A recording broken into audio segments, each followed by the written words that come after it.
Ito na. Wow. Yan pala yung papayang malambot na. Wow, maganda nga pala.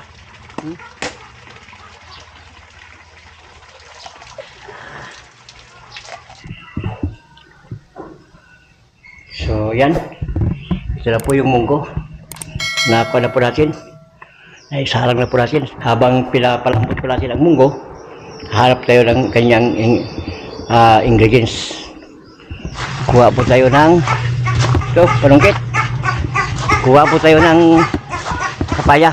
Yan, yung kaisa-isa po nating tanim dito sa atin, yung kapaya. Siyempre malaki na to. Yung lang mas maliit ating kulin para hindi masayang. Buti na lang hindi nahulog sa kanal. Yan yung linis po namin dito. Yan po yung papaya po natin. Wow, kasi laki. At least mayroong ingredients yung ating munggo. Yan, lagay po natin dito bago natin linisin mamaya.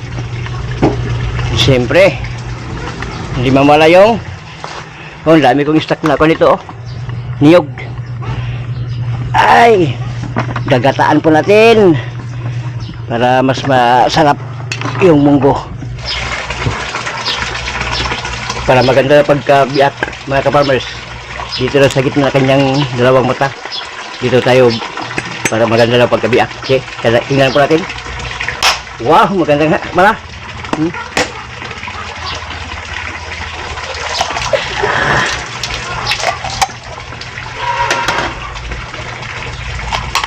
Ayos. Wow, tamis mga ka-farmers. Okay, umpisa na po natin. Yung nabili po namin na pangkagod. Iwan ko sa Tagalog ito.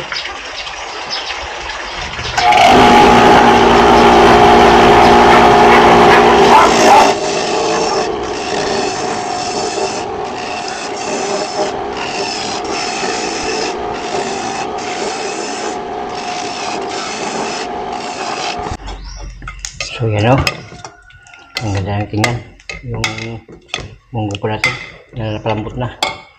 So habang nalambot naman ito, tayo na po ay magpiprito ng tilapia.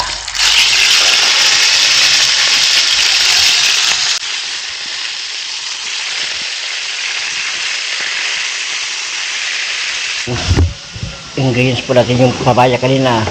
Ito yung ingredients niya, saka yung gata. Ayan, ready for it. Ano yan, so mas maganda sana yung mayroon pang dahon ng malunggay. Malayo yung kukunan po natin, kaya ito lang siguro yung lagay po natin, papaya, gata, saka kanya.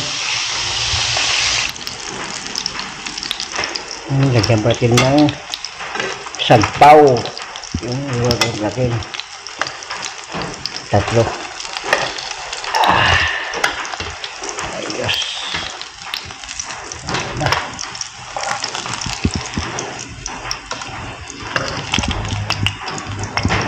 Okay.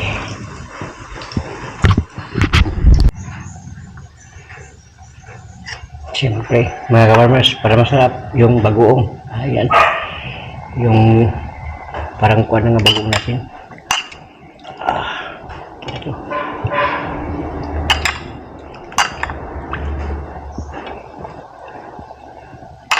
Okay. So yan, habang nagluluto po tayo, ay maglilinis muna tayo ng kuha po natin yung sa bintana. Dahil marumi-rumi na rin. Umuulan kasi kanina, kaya hindi tayo nakapunta tayo sa palayan, pero sandali naman.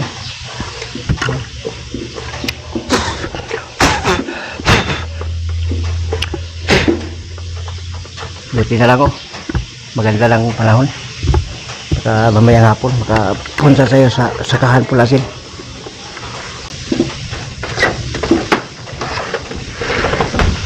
Bilang ko, bilang Sakit. Kung paano, kundi. Ayan.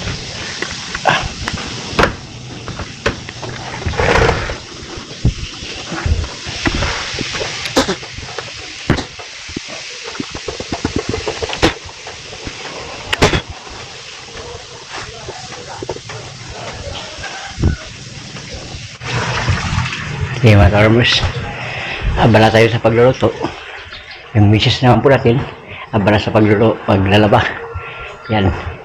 At least na bawat isa sa amin ay mayroong ginagawa. Tulong-tulong lang mga ka-farmers. Ayun, ito na. Wow! Yan po natin yung papayang malambot na.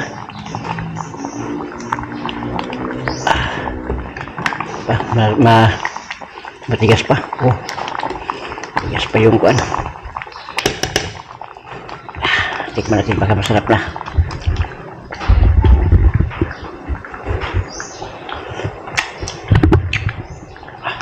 Okay. Wow. Sarap. Kunting kimbot lang. Luto na. Siya nga pala. Meron pa itong keras na kata. Nalagyan natin lahat para mas malasa.